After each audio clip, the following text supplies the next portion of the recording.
Welcome back to the show, and now let's continue with the fun. When we interviewed the following artists, I couldn't help but find myself being engulfed with nostalgia as the conversation went. Why, you might ask? The subjects she paints. One particular was this VW Beetle that took me all the way back to the good old days when we used to call it Mzee Kobe or the tortoise. Amazing the places art can take you. She goes by the name Esther Wanjiru, and this is her story. Enjoy!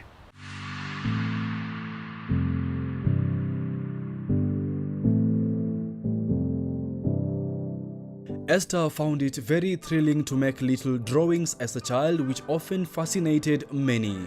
It didn't take long for her parents and relatives to notice what she could do, and thus accorded her all the support they could give. This was the inception of her journey in art.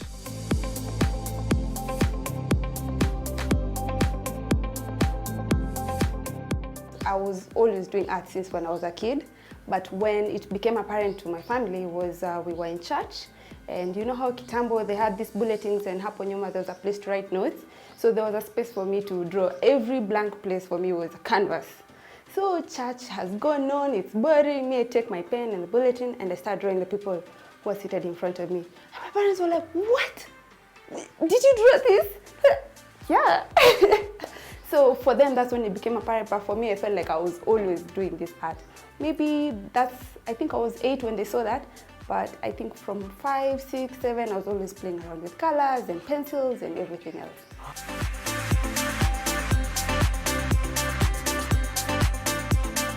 My dad was very supportive. My whole family was, but my dad specifically, because I think it also runs in the family. I have an uncle and some few relatives, so they had seen it.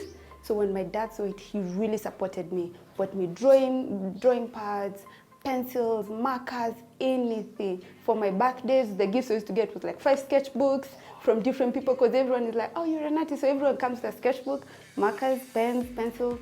So my dad really supported me that way.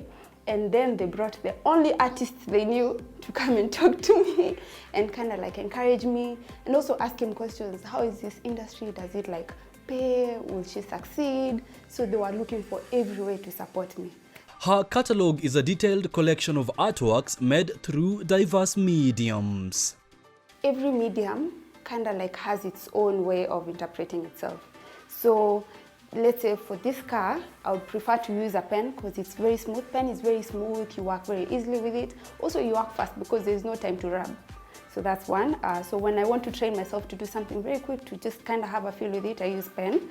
And then pencil is very good at blending and shading. So I love pen, so it's very therapeutic. So I do pencil work in the afternoon because of that reason. It's very, you can work well, and also very good for portraits because of the blending. Then the paint, again, paint is color. It's your way of using color. So I use paint, acrylic paint. You use water with that. It's very easy to use, dries quickly, and you can do big artworks with paint.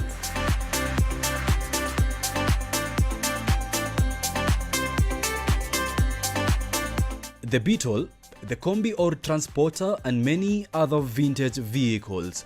These are the subjects the artist portrays in her artworks, chiefly aiming to evoke nostalgia among her consumers while preserving and passing a little bit of history. In 2017, when I was doing my internship, actually even slightly before, just before I finished campus, because I did my degree in fine arts and design, I chose cars, vintage cars specifically, because I like how in the olden days they used to take time to work on a design. Actually, even when you look at the architecture of Kitambo, this simple thing, even a spoon, they used to really take time on the design. These days we've gone more minimalistic, so clean, sharp, edges, just that's it, yeah? So really love that. Also second, I use the most masculine thing, which is a car, to kind of like make our way into the industry. And then I made them pink and colorful, which is not very common, so that it could stand out.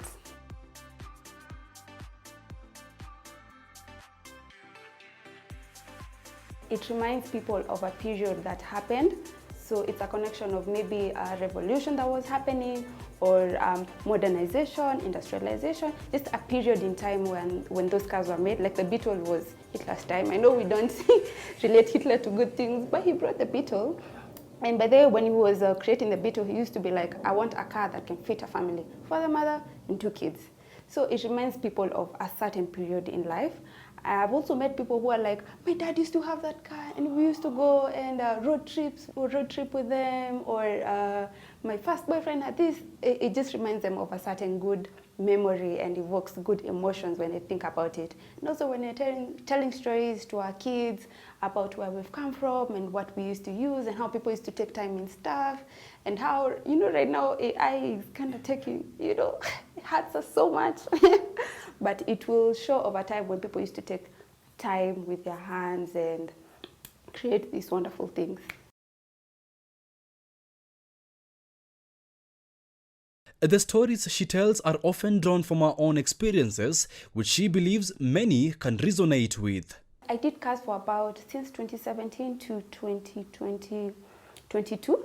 I've been doing cars. It was my way of entering the industry because, again, as I said, the industry is actually very male dominated.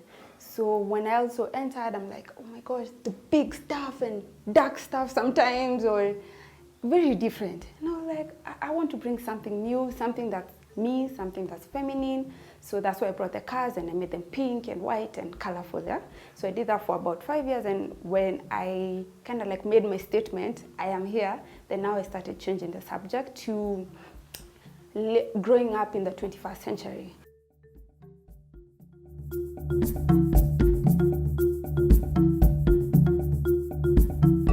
I was just showing growing up in the 21st century, and why I chose that subject is because when I was doing the cars and I used to be in internship, and you have these working people, they used to be like, why are you not drawing people in hats? Why are you not drawing Maasai? I'm like, but I did not grow up in hats and I did not grow up barefoot or with Maasai. I grew up in the middle class, bungalow home, went to school in a school bus. So I'm kind of now showing how it is growing up now as an African in the 21st century.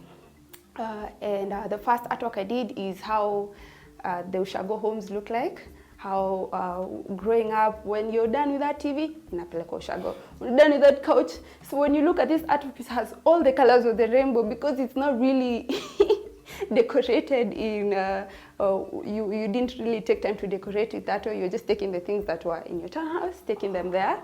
And then when you go to Ushago, you don't even care about whether it's decorated or the colors are coordinated. It's just time to spend with relatives and, family. So that was the first one. And the second one was, this was related to where I grew up. It was 1 kilometer from where we stay. We had this tree and a police post. But funny thing, it was never safe. Like every other night I used to feel an alarm, siju who's been stolen for, siju gari ya nani imeenda. So I'm like, to only 1 kilometer, we had a police post. We never felt safe. So there's another artwork I'll show you where now it shows where, yes, it's a police post, but it's kind of like we were behind bars. These guys, we still didn't feel safe with them. Actually, for a long time, I was a light sleeper because every time I'm expecting an alarm because nani ameibiwa. But over the years, it got safe. And it was also a beautiful place for us to come take walks with family and just catch up and stuff. Mastery of which tools and materials to use and following her creation procedures religiously is the trick behind all the enthralling artworks. I start with a sketch, a pencil sketch. So I want to get the feel of how it will go when it gets on canvas. So I first sketch on pencil, and then now I go to the canvas where I use chalk to sketch out the thing. Chalk is very easy because you can rub very quickly.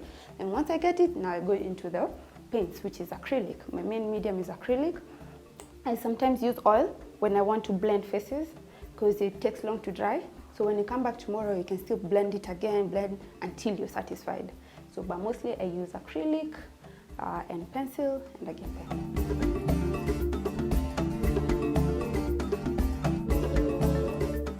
Professionally, the artist also doubles up as an art teacher.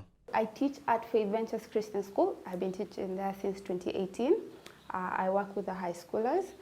It's an elective subject like other schools. So you get to a place and you pick a language, maybe a foreign language, music.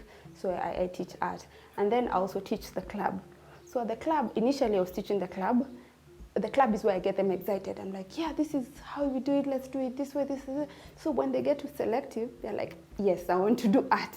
And then I get more students, and it's a very good 1 or 1.5 years with them. I really enjoy it. I teach them, of course, the work, and I also just talk to them, you know, what they're going through, and I'm there for them, even in that area, not just the arts. Her support system has been extremely pivotal in shaping the kind of artist she is. Esther implores parents to nurture their children's talents from an early age. I'm now married, and when my parents handed me over to my husband, he's been also very supportive. Actually, when we first talked, he was like, you're an artist. Oh my gosh, I want to know more about whether we are dating or not. I want to know more about you. And he's really supported me coming to exhibitions, for us to get just slightly bigger house so that I can get a space to draw, buying the materials, asking me questions, so what's this, so what does this do? He also wants to learn, so I'll set up a station for him and teach him. And also encouraging me, researching more on where art is right now, where it's going to be, how we can catch up, even monetizing, because he's an accountant. Because me, when I draw, selling, it's not so easy for me. But him is like, it work 50,000. No, you have worked a lot on it. So he helps monetize it, and I really appreciate his support. Again, if you don't get a partner who supports you, talent itaenda tu ikiisha.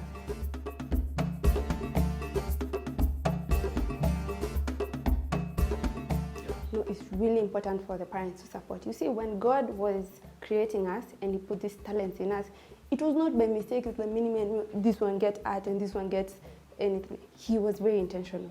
So when you support it, whether they'll pick it up as a career or not, they're living their best self.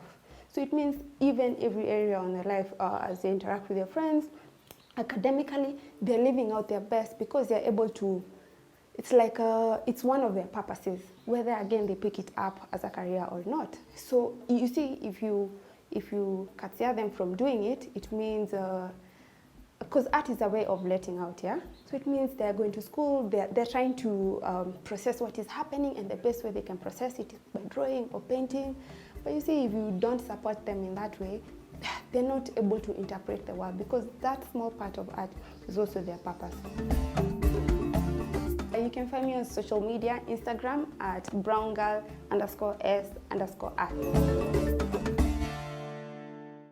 Among other things, her love for vintage cars being translated onto the canvas.